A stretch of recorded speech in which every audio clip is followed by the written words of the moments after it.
Bonjour, mesdames et messieurs. Permettez-moi de remercier Madame Sophie Andreu pour cette aimable invitation et son collaborateur Joseph Hirsch. Et aussi Madame Dorota Schmiezek, avec qui j'ai commencé à penser à travailler sur Hirschenberg il y a des années.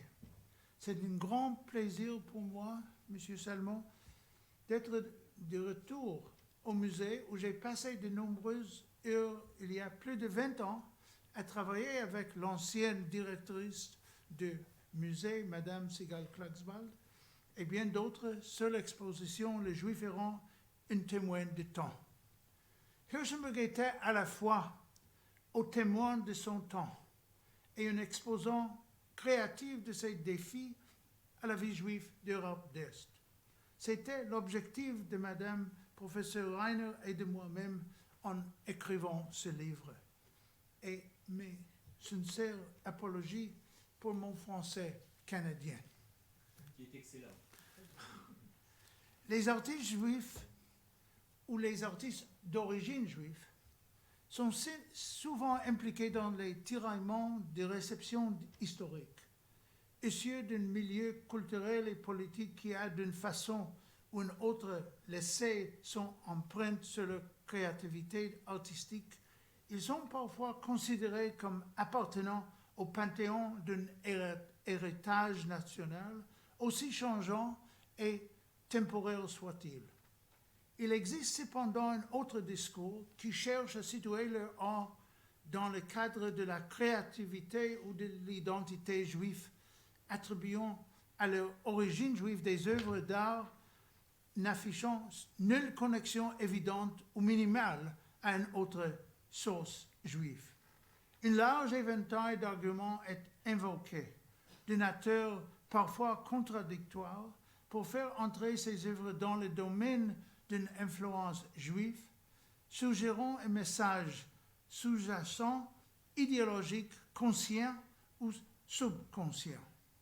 Durant la vie de l'artiste, l'expérimentation de styles artistiques changeants et son attirance pour ceux-ci, accompagnée de transitions inévitables engendrées par des tendances personnelles, politiques et idéologiques, empêchent une représentation monolithique faisant la part belle à l'un ou l'autre de ces discours analytiques. Les artistes d'origine juive du 19e et du 20e siècle, qu'ils soient d'Europe orientale ou occidentale, furent confrontés à un contexte de changement national, social et politique dans lequel leur sentiment d'appartenance et d'attachement était souvent mis au défi et réorienté. Ceci est évident si on examine l'œuvre de Camille Pissarro, Simon Solomon, Maurycy Gottlieb, Mark Antokolsky, Kaufmann, Modigliani et Max Liebermann, pour ne nommer que certaines des figures les plus célèbres qui à la fois affrontèrent ouvertement leur identité juive et dont l'œuvre elle-même a été la source d'appréciations contradictoires. Certes, au risque d'essentialisme ou d'omission, les critiques doivent confronter les intersections et l'inévitable complexité des artistes d'origine juive, dont l'unique existence minoritaire et l'individualisme est ou n'est pas susceptible de trouver une expression dans leurs divers thèmes. Dans cette conférence dédiée à Samuel Hirschenberg, je désire m'interroger sur la manière dont son art a été influencé par son éducation et sa biographie, les mondes artistiques qu'il rencontra en Pologne et à Munich, et le sentiment profond d'engagement dans les problèmes rencontrés par le judaïsme polonais à la fin du siècle. Il est né en 1865 à Lodz, dans le royaume de Congrès, cité industrielle qui était au seuil d'un boom démographique majeur. Lodz comptait 50 000 âmes au recensement de 1877, tandis que 20 ans plus tard, la ville avait plus que sextuplé atteignant 3114 habitants, dont un tiers étaient juifs. Connu pour son industrie textile florissante, Lodz était un grand nombre de paysans sans terre et un petit nombre de nobles démunis, et aussi un afflux de juifs lituaniens de Russie occidentale et d'Allemands qui rejoignaient les plus grands centres de nationaux allemands du royaume de Pologne. Le yiddish continuait à être la langue maternelle de 93 des juifs de Lodz, tandis que le russe, le polonais et l'allemand commençaient à être parlés par un faible pourcentage d'entre eux. Population essentiellement ouvrière, la grande majorité des juifs étaient des artisans qui exerçaient dans les petites échoppes les métiers traditionnels de tailleur ou de menuisier. Le père d'Hirschenberg était tisserand et luttait pour nourrir la grande famille. Les 11 enfants est né vers la fin des années 80, quand les usines remplaçaient rapidement l'emploi des artisans. Le père d'Hirschenberg gagnait un maigre salaire, assurant une existence très précaire à sa grande famille. Mais il y avait aussi dans la vie une bourgeoisie juive entreprenante. Certains possédaient des usines et étaient impliqués dans l'achat de matières premières. Kalman Poznanski était le plus prospère entre eux. La famille Poznanski s'était installée à Lodz en 1834, alors que la ville était encore au premier stade de son développement. Peu à peu, ils ont amassé beaucoup de richesses et ont acheté un terrain pour construire une usine et des habitations pour les ouvriers. Dans les années 88, il était considéré comme le roi du coton à Lodz, et le propriétaire d'usines de textiles dans la ville employait quelques 6 000 ouvriers. Alors, le palais élégant, qui est maintenant le musée municipal, glorifiait son accomplissement et sa notoriété, faisait partie intégrante de tout un complexe industriel résidentiel. Ce sera aussi un point d'insertion avec la famille Hirschenberg, puisque Samuel sera commissionné dans les premières années du XXe siècle pour décorer le hall principal de diverses peintures existant jusqu'à ce jour. Mais la misère d'une famille faisait le succès d'une autre. L'industrialisation de Lodz qui propulsa la famille Poznanski vers de grandes richesses à la fin du siècle était partiellement responsable de la difficile situation économique des Hirschenberg. Vu leur situation économique déclinante, Samuel, le fils aîné, fut pressé d'aider son père et d'apprendre le métier de tisserand. Contrairement à la famille de son compatriote Moritzi Gottlieb, qui encouragea fortement ses talents artistiques, les parents d'Hirschenberg ne voyaient pas d'un bon œil son intérêt pour le dessin et le découragèrent de s'engager dans cette voie. À l'âge d'11 ans, en dépit de ses propres inclinations, Hirschenberg commença à apprendre le métier de son père. Mais sa santé défaillante l'amenait à connaître Dr. Maximilian Kohn, par une relative de moi, qui portait un intérêt particulier à l'art et commença à cultiver le talent d'Hirschenberg et son éducation artiste.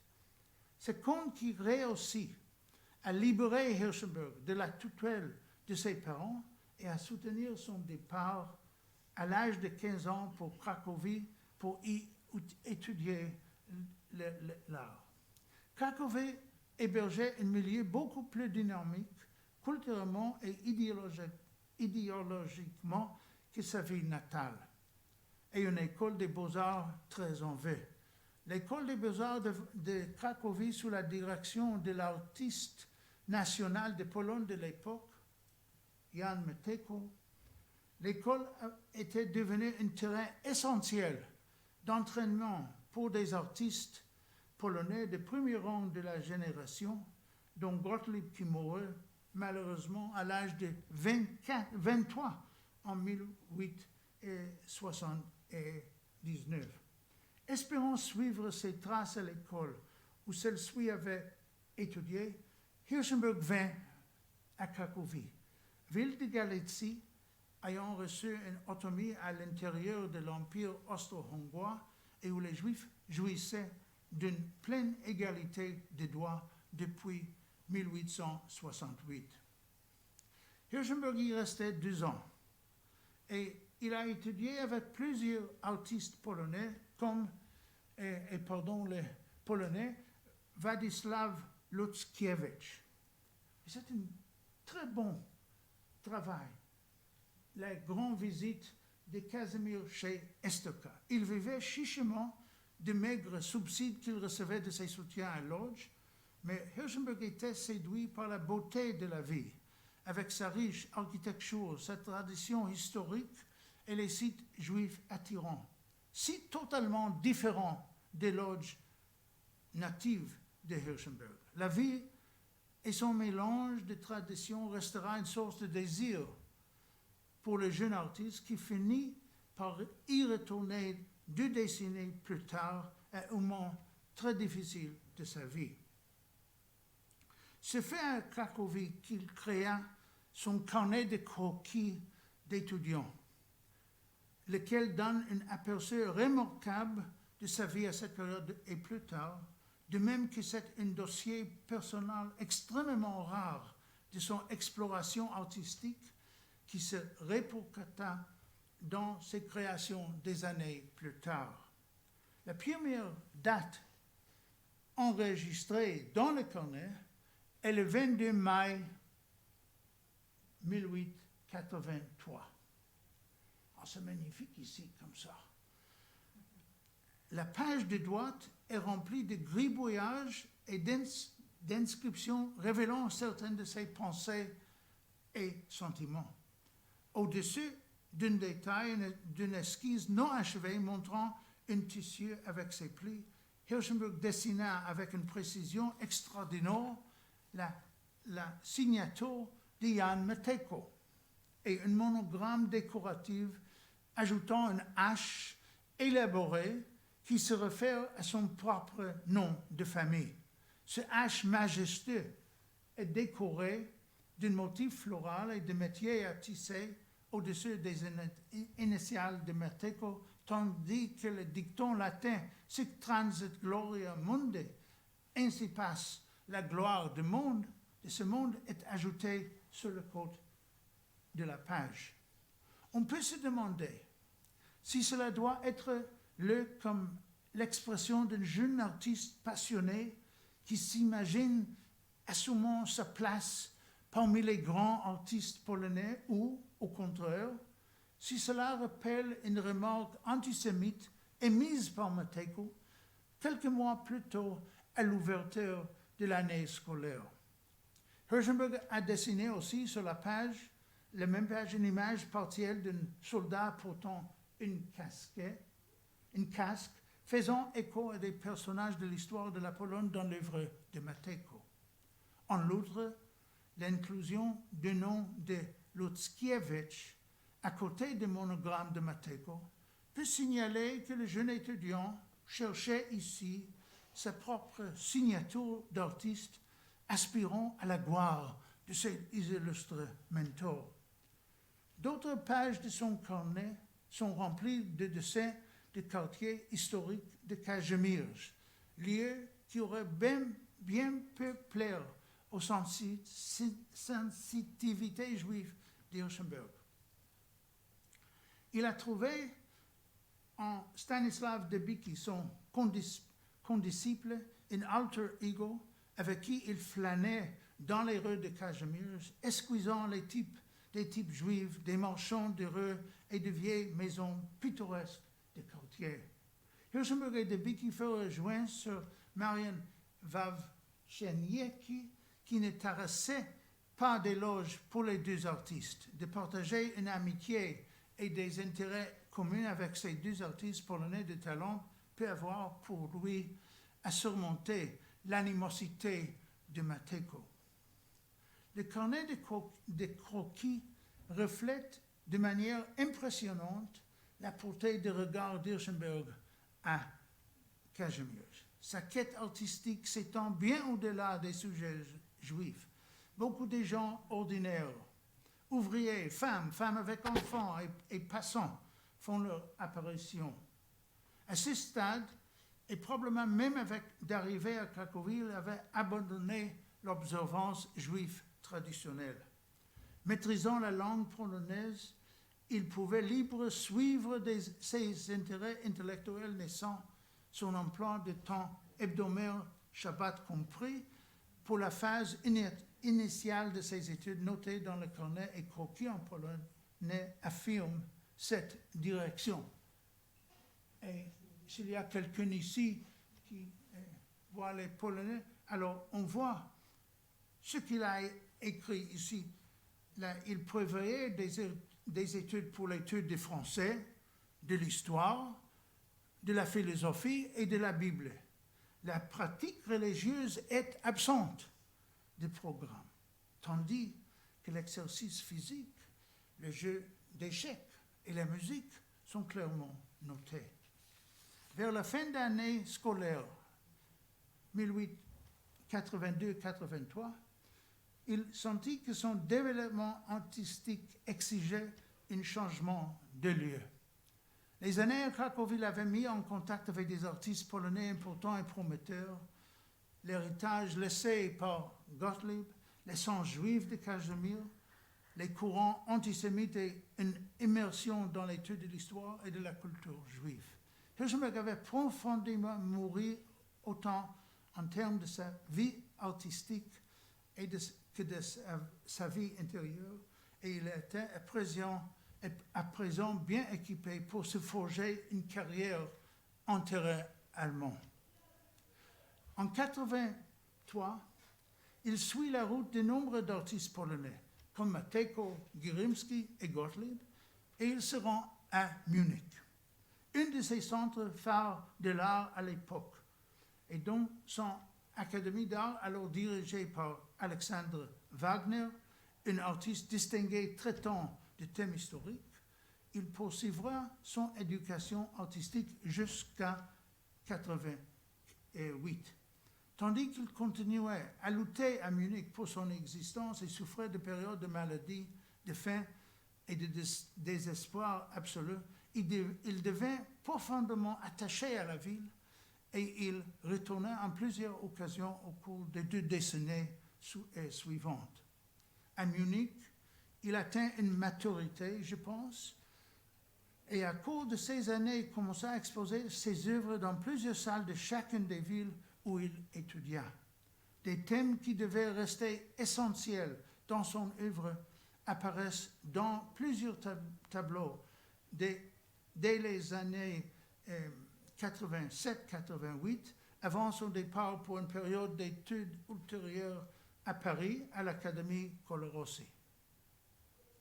Je vais concentrer maintenant à 2 œuvres qui reflètent la lutte d'Hirschenberg avec le monde orthodoxe qu'il avait rencontré dans son enfance.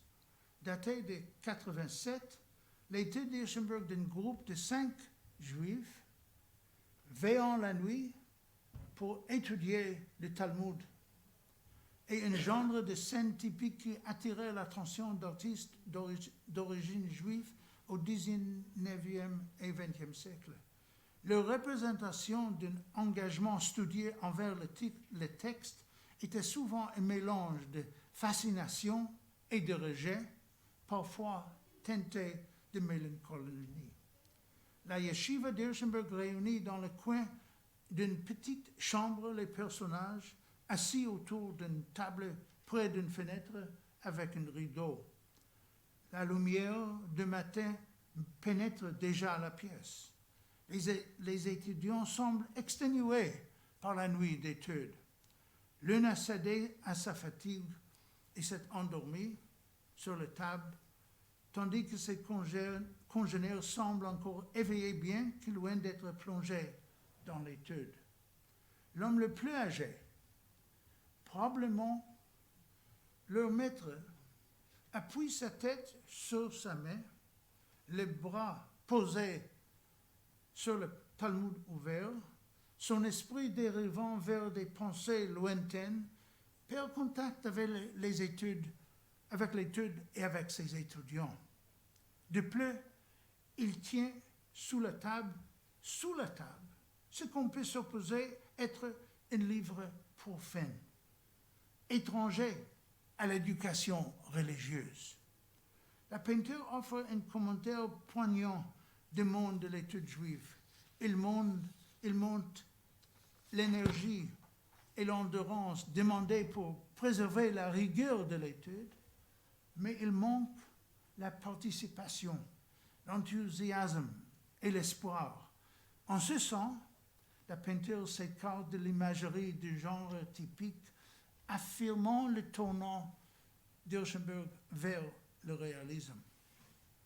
Concomitamment avec cette œuvre, il se lance dans la première de ses peintures historiques, Uriel de Costa et Spinoza.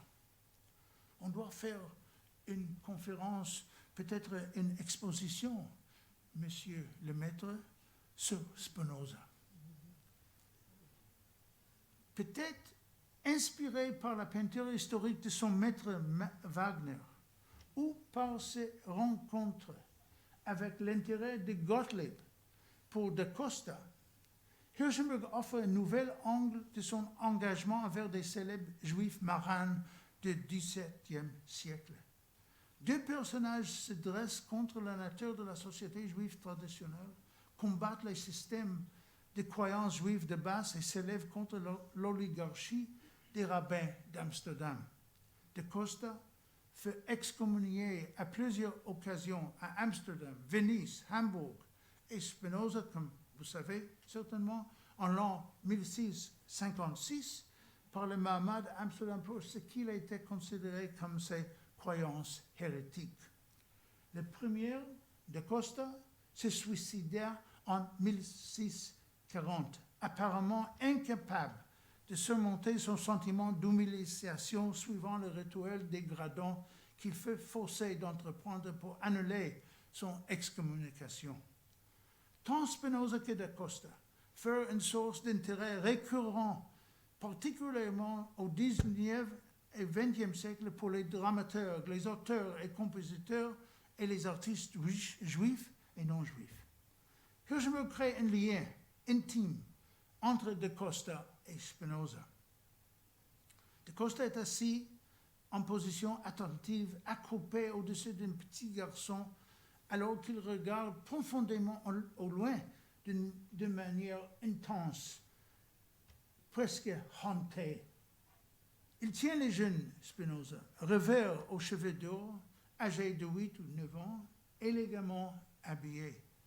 De Costa est barbeux et porte une grande kippa noire.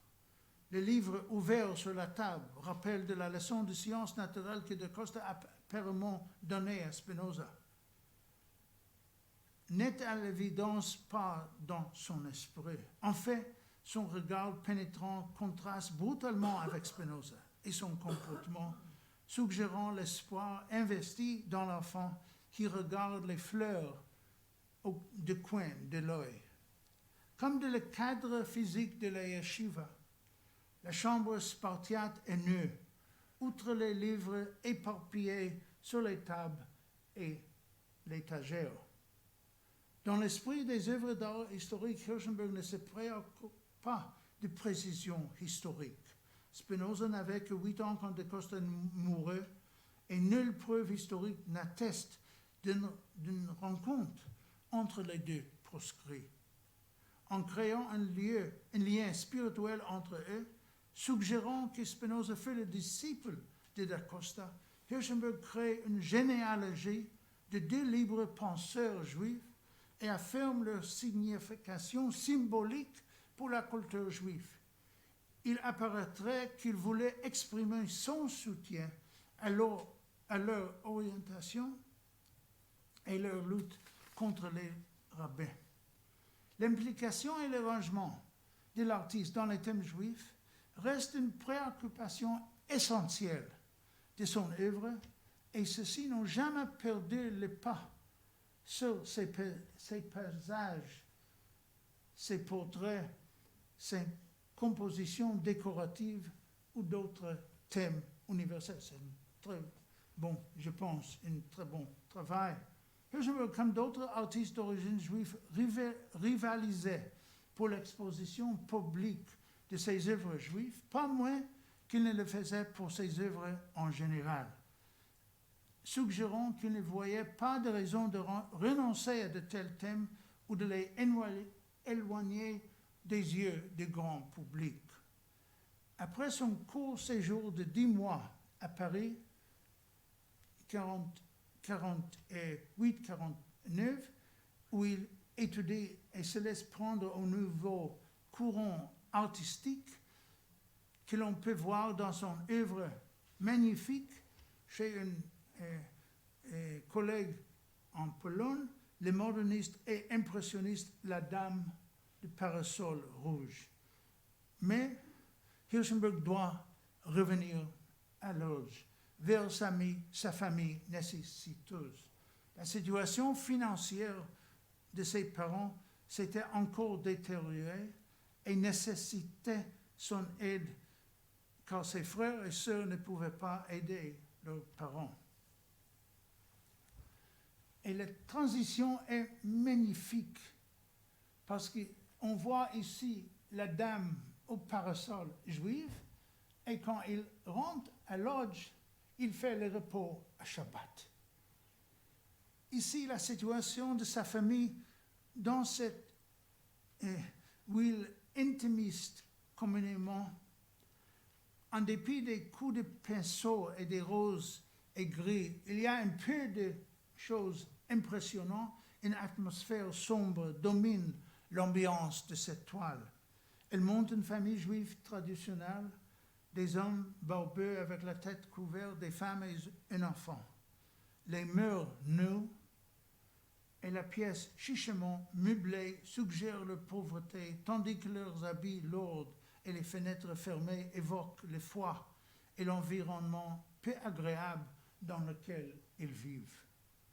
Ils semblent tous absorbés dans de profondes pensées incidentes, venant soit de ce qui leur est lu par le jeune homme au centre de la toile, soit du monde extérieur, véhiculées par les images des grandes usines de coton vues par la fenêtre.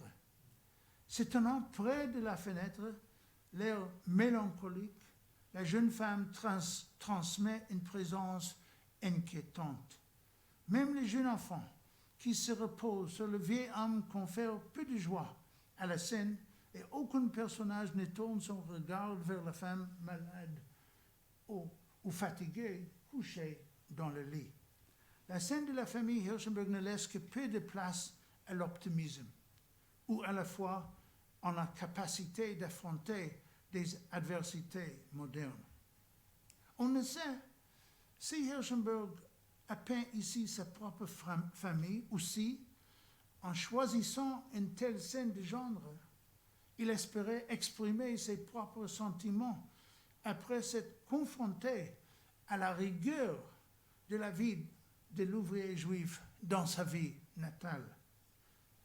Et si on voit ici le repos de Shabbat, Hirschenberg se réfère à l'œuvre de Moritz Oppenheim, créant l'antithèse exacte du monde attirant d'Oppenheim.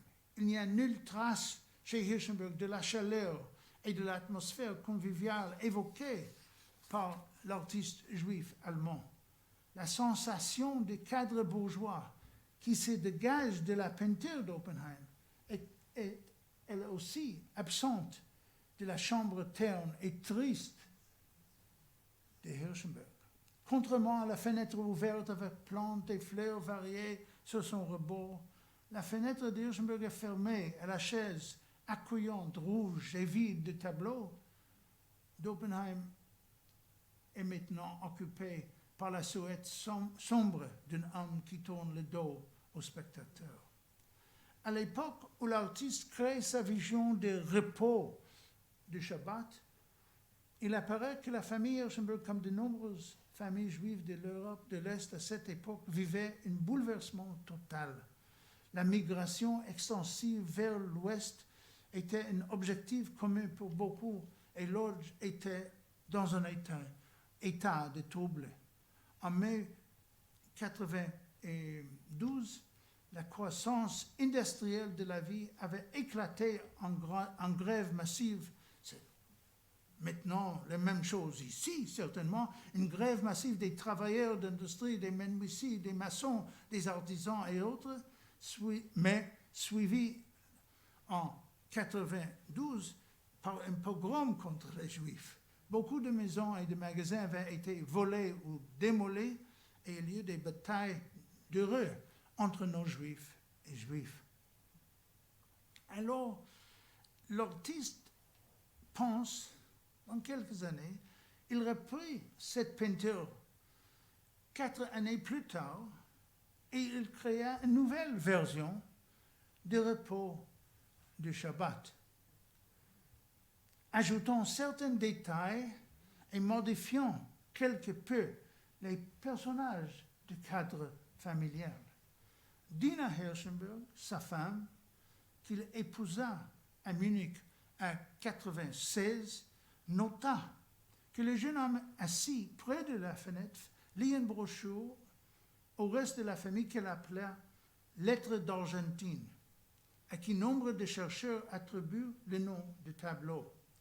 Mais le tableau inclut maintenant clairement 3 générations. La femme au lit est vieille et malade, tandis que le jeune enfant s'appuie sur un vieil homme. 2 individus d'âge moyen sont assis à la table, tandis que ceux qui sont sans doute leurs 2 enfants adultes sont plus près de la fenêtre. Mais l'artiste a ajouté des chandeliers de Shabbat sur la table et une lampe juive au plafond, accentuant davantage les liens, je pense, avec la peinture d'Oppenheim, donnant plus clairement à la maison son ambiance juive traditionnelle. De plus, 2 portraits qui n'apparaissaient pas dans la version de 90 sont accrochés au mur, animant cet intérieur par ailleurs nu. On voit les grands portraits, peut-être identifiés comme le baron Maurice Hirsch, qui fonda l'organisation de colonisation juive en 1991. Il crée un lien entre la brochure et le bouleversement dans la vie juive en Europe de l'Est. De surcroît, le petit portrait peut se rapporter à un parent de la famille et en ajoutant, je pense, ces éléments, Hirschenberg réussit à convertir habilement une simple scène de genre en une œuvre programmatique traitant en même temps de bouleversements qui avaient pris place dans la vie des Juifs. Semblable à la préoccupation de l'artiste pour la situation difficile à laquelle est confrontée la vie juive à cette époque dans le repos de Shabbat, il explorait le sujet du cimetière juif qui avait attiré son attention depuis ses jours à Cracovie. La grande toile du cimetière juif au musée d'art et d'histoire du judaïsme à Paris, ici, représente une petite partie d'un cimetière juif historique. La représentation non traditionnelle que fait Hirschenberg des femmes peut traduire l'intensification de la tragédie qu'affrontent les familles juives.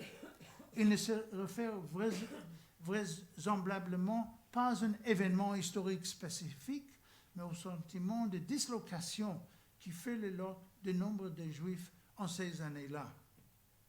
Il évoque dans ce tableau la douleur de ces femmes individuelles qui allient leur deuil et leur tristesse personnelle aux souvenirs des générations précédentes.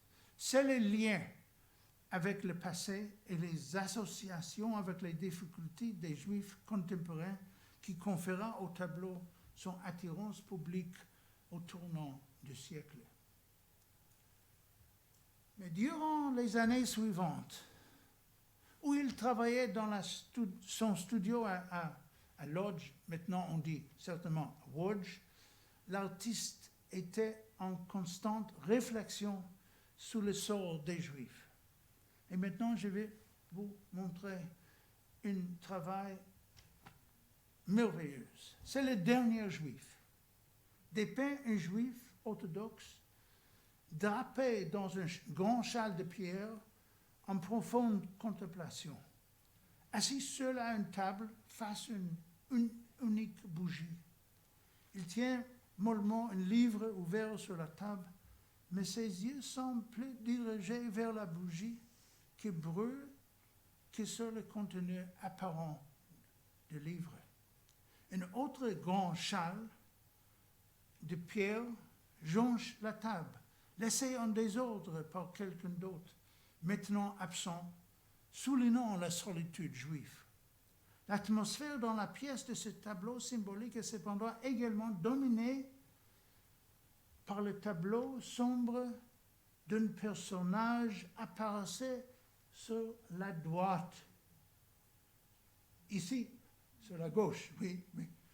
Lequel peut être au cœur des méditations de personnages assis, bien que celui-ci semble ignorer sa présence. Nous, en tant qu'observateurs extérieurs, restons sur un sentiment d'incertitude qui semble être aussi celui du peintre. Quelle était la relation imaginaire qu'Hirschenberg crée entre cette silhouette, cette sombre, et les Juifs orthodoxes? Probablement le sens d'histoire et de la mémoire qu'il évoque. C'est un tableau d'une époque de transition dans la vie d'Hirschenberg, une expression beaucoup plus personnelle que les œuvres dont il parle, les Juifs errants et exil. Le personnage assis semble impliqué dans un tel processus, s'interrogeant sur les traditions qu'il lui-même et d'autres avaient abandonnées, comme la châle de pierre, des prières abandonnées sur la table, et se demandant ce qui sera préservé ou qu'arrivera-t-il le temps que la bougie, le judaïsme, se consume.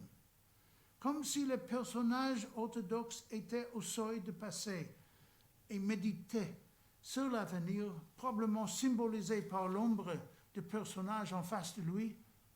Est-ce un commentaire sur l'Odyssée personnelle d'Hirschenberg à cette époque, s'interrogeant sur son éloignement de la tradition dans laquelle il était né et son avenir avec une femme d'une autre tradition, Dina, qui pourrait éclairer sa vie à la place de la bougie qui se consume.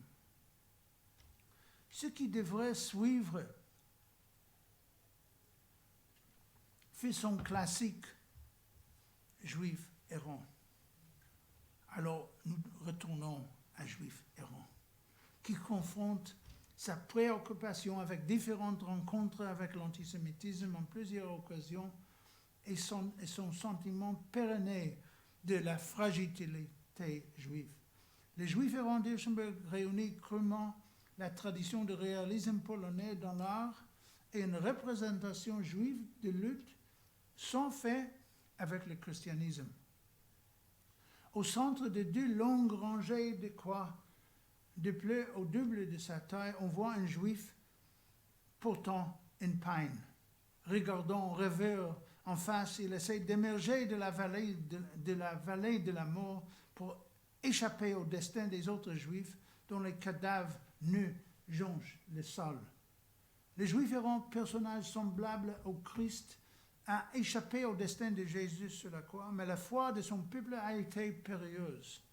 Il lève une main tandis que l'autre couvre son front, esquivant la lumière vive qui l'éclaire. Son regard pénétrant les regards d'un fou révèle aux spectateurs, j'espère aussi ici, quel moment de terreur et de destruction il a connu, comme il a aéré les travers des naufrages de l'histoire juive et y a miraculeusement échappé, mais seulement physiquement.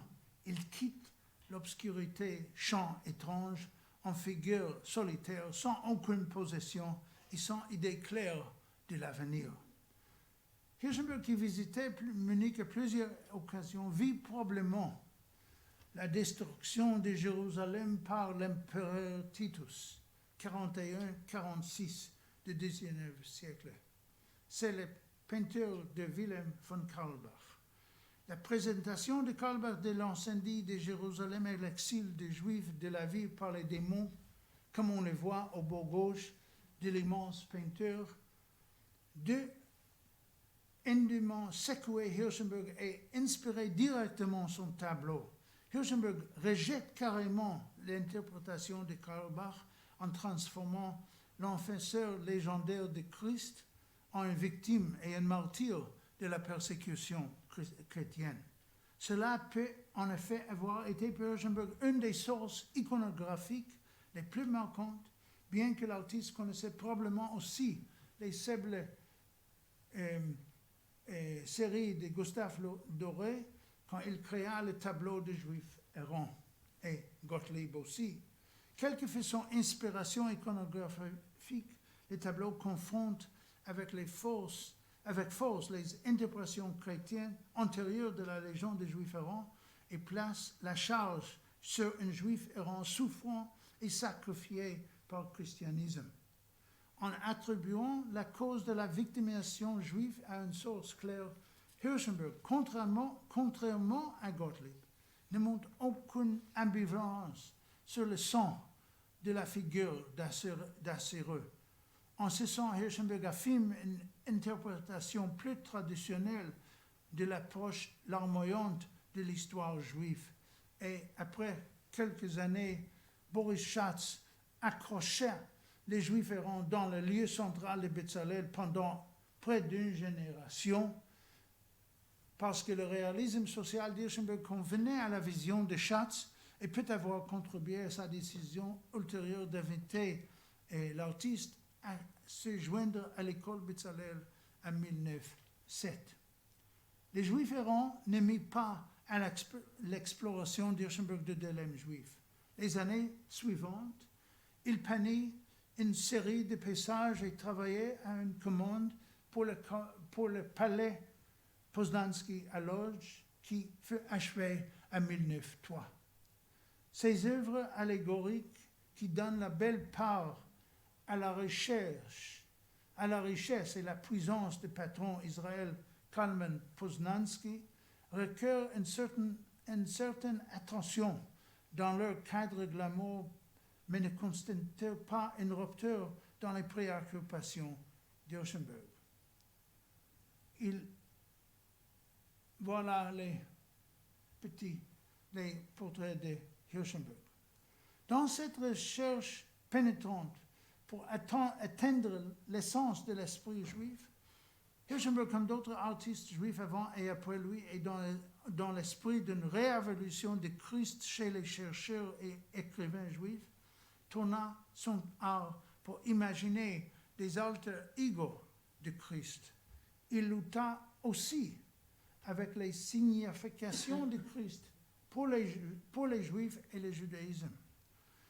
Et à moins 2 images de Christ sont connues et tous les deux se concentrent sur la tête vue de profil. Dans l'un, le Christ apparaît comme un Juif orthodoxe avec une barbe et une kippa, et dans l'autre, une pastel, il apparaît avec une petite barbiche et de longs cheveux coiffés, plus proches des images chrétiennes de Jésus. Non dépouillé de tristesse, le Christ apparaît ici avec un regard visionnaire. Dina, la femme de Hirschenberg, française catholique convertie au judaïsme, parle sévèrement dans son mémoire sur Hirschenberg des traitements des Juifs par le christianisme au fil des temps. Son ton critique semble refléter tant sa voix que celle de son défunt mari. Il est clair qu'elle ne l'a pas freiné dans sa représentation négative du christianisme dans les Juifs errants. En fait, dans sa description de la peinture, elle donne avec poésie une voix à ses implications historiques. Cette description de Christ est signative de sa relation aux Juifs errants et à sa description dramatique de l'exil juif. Hirschenberg apparaît essayant de comprendre comment le leader visionnaire, autrefois juif orthodoxe, pouvait avoir laissé derrière lui un tel silage de tristesse pour ses enfants, anciens frères. Contrairement à ce qui a fait Gottlieb, qui construisit son Jésus comme un pont entre le judaïsme et le christianisme dans ce magnifique portrait. Hirschenberg offre une approche plus interrogative de Christ et de son héritage. Tout en travaillant en tableau cité ci-dessus, Hirschenberg se jette passionnément dans la création d'exil. Créé à l'âge de 99 à 1004, la peinture décrit des Juifs de tous les âges et de toutes les positions sociales, hommes, femmes et enfants, échantillons de judaïsme de l'Europe de l'Est à l'aube du XXe siècle, faisant leur chemin dans la neige verglaçante vers une destination indéterminée. Ils représentent des mondes individuels et des idéologies contrastantes, mais leur destin de Juifs en a fait une masse collective. En tête de la marche, on voit un Juif âgé à longue barbe blanche, courbé, ses bras serrés contre sa poitrine pour rester au chaud. Près de lui, un vieil homme s'appuie sur sa canne, suscitant des associations avec certainement les Juifs errants. Il est au milieu d'une foule d'individus dont la plupart semblent être plongés dans de profondes pensées, comme s'ils portaient avec eux leur fardeau et leur histoire personnelle. Le temps ne leur permet que de prendre leurs affaires les plus essentielles et les plus sacrées. Un vieil homme porte un sac avec des documents et une châle de prière, un autre un rouleau de la Torah enveloppé d'un talit, et une petite fille porte une théière. L'artiste inclut sa femme dans le groupe. Exil peut être lié à l'une et l'autre source iconographique, mais le contexte historique en déterminé les compteurs. Le réalisme social était au cours du langage de l'artiste, et il apparaît que la malaise générale occasionnée par Kishinev et les autres événements conduisit à son cri de cœur. Cette interprétation tient compte du mémoire de Dina, 1909, lequel ne lit aucun événement spécifique comme catalyseur, mais décrit de façon frappante l'ambiance du tableau et fait ressortir sa capacité de capturer l'essence du destin des Juifs à travers l'histoire. Elle dit, ils n'ont pas de haine pour ceux qui les condamnent ainsi, sans appel à l'errance. Et ils n'ont pas de blasphème pour ce Dieu fort et jaloux, qui semble les abandonner après leur avoir fait, par la bouche des prophètes, tant de promesses inaccomplies. Il est complètement des Juifs errants. Une page de plus ajoutée au drame. Et quelle page, elle dit, magistrale et poignante. Exil est achevé en 1904 et exposé dans plusieurs salles. La peinture jouit une réception remarquable et est reconnue par des commentaires juifs comme la vérité, l'accomplissement des émotions intérieures, l'état d'être et la profonde tragédie des Juifs. Exil vient à refléter l'histoire des Juifs errants depuis la destruction des temples. Il vient aussi à la veille d'événements encore plus catalysmiques pour le judaïsme d'Europe de l'Est, la révolution de 1905, et les Hirschenberg décident de passer le temps en autre place et ils décident de quitter Lodz pour Cracovie, ville qui n'était pas affectée par les événements révolutionnaires et où l'artiste avait étudié et gardé un cercle d'amis proches qui comprenaient des artistes, critiques, docteurs et autres juifs. Malgré la détérioration de santé d'Hirschenberg, plusieurs peintures impressionnantes datent de ces années à Cracovie, 1905 à 1907.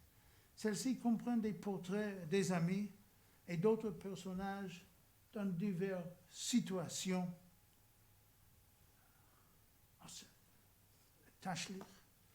Mais la participation d'Hirschenberg aux idéologies opposées des Juifs d'Europe de l'Est ne se résorba pas durant cette période. Et je vais maintenant parler sur deux œuvres qui traitent ces thèmes avec le réalisme frappant qui était devenu la marque de fabrique de l'artiste. D'abord, le drapeau noir. Le drapeau noir, le spectateur est à nouveau confronté à des Juifs en mouvement, groupés ensemble. Mais contrairement à Exil, c'est un groupe homogène d'hommes juifs orthodoxes habillés de couleurs foncées dans une procession funèbre. Le moment éprouvant est accentué par un ciel inquiétant et les regards surpris et instables sur nombre de visages des personnes en deuil. Ils suivent un cercueil drapé de noir et beaucoup de mains tendues et désespérées essaient de le toucher ou de toucher le livre ouvert attaché au cercueil. Encore, les commentaires de Dina sur ce tableau les dissociaient de tout événement historique particulier, traitant le drapeau noir de manière métaphorique comme signifiant l'impuissance, la nostalgie, la tristesse et le deuil. Le tableau évoque la malaise générale d'Hirschenberg quant à une catastrophe immédiate et l'avenir du judaïsme tel qu'il est représenté par les Juifs orthodoxes dans la procession. Le monde est en danger. Le livre sacré posé sur le cercueil ne leur a pas fourni, à eux ni aux Juifs en général, de solutions adéquates au dilemme de l'époque. La lumière ne brûle que sur un seul jeune garçon au milieu de table. Contrairement aux autres, il paraît tranquille et absorbé par ses propres pensées. Était-ce la réponse d'Hirschenberg à l'avenir? Elle ne repose certainement pas dans les vies des gens âgés et effrayés. Dans cette perspective, et avec un regard plus large vers l'œuvre d'Hirschenberg, le drapeau noir pointe dans la direction de la dernière œuvre majeure que l'artiste créa à Cracovie, et cette œuvre maintenant c'est en russe. L'excommunication de Spinoza, 1907. Qu'est-ce qui fait revenir Hirschenberg à Spinoza après 2 décennies? Spinoza illustre le choc entre les idées d'un homme profondément engagé dans ses pensées et ce que craignent les idées que celui-ci représente. Le philosophe marche calmement dans la rue, plongé dans un livre, totalement inconscient de l'émoi qu'il cause. En arrière-fond, un groupe de 9 vieux juifs orthodoxes, disgracieusement représentés, se serrent les unes contre les autres et gesticulent leur appréhension et leur dérision à son encontre, prennent leur distance par rapport à lui, comme s'ils craignaient d'être contaminés. L'un d'eux se penche pour ramasser une pierre pour pour la lancer vers les hérétiques. Mais le 10e juif orthodoxe, visiblement plus jeune que les 9 autres, en est séparé dans la composition. Il fixe Spinoza de regard et semble esquisser un mouvement de défense. C'est comme si Spinoza avait créé un écart entre lui et les autres, et lui jetait un sort. Il est entre les deux, tentant de déterminer avec qui il doit unir sa destinée, devenir le 10e homme et joindre symboliquement le quorum de 10 juifs recueillis pour une prière publique, ou suivre les sceptiques. Spinoza n'a pas peur, et sa capacité de causer de tels ravages montre de manière non équivoque l'identification d'Hirschenberg avec le monde des Lumières qu'il représente. En revenant vers Spinoza, au bout de près de 20 ans, Hirschenberg met en avant ce qui était suggéré dans Uriel de Costa et Spinoza. Hirschenberg, qui menait un train de la vie laïque, avait jeté son dévolu sur Spinoza, suggérant que partout où ces nobles idées arrivent, elles font des ravages, effrayant les uns et déconcertant les autres. Mais c'est le chemin, certainement, je dis aussi, qu'il faut prendre. Spinoza est vu comme un sauveur possible qui ouvrira de nouveaux horizons et brandira le drapeau d'anticléricalisme et de la pensée libérale. Par contraste, les juifs orthodoxes, comme dans de nombreux tableaux d'Hirschenberg, semblent être incapables de s'élever de leur monde intérieur pour façonner un avenir nouveau et se confronter avec les difficultés de la communauté juive. En octobre 1907, les Hirschenberg quittent Cracovie pour Jérusalem, où Samuel devait occuper un poste à l'école des beaux-arts Bezalel. Durant les 11 mois où il résida dans la vie, son langage artistique et ses préoccupations changèrent de tout au tout. Il laissait derrière lui les luttes culturelles et idéologiques qui avaient façonné son art pendant plus de 2 décennies. Des représentations de monde temple de différents points d'observation montrent sa fascination pour la lumière méditerranéenne, paysages et scènes florales, portraits de juifs et d'arabes remplacèrent la vie tourmentée qu'Hirschenberg avait dépeint.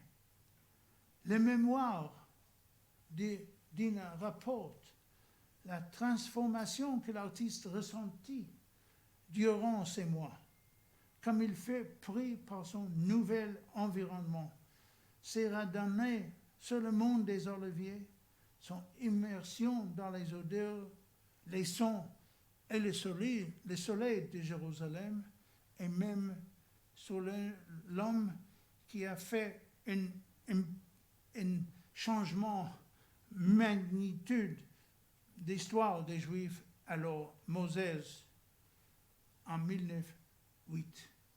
Mais l'état de santé d'Hirschenberg le rattrapa et il mourut le 15 septembre 1908.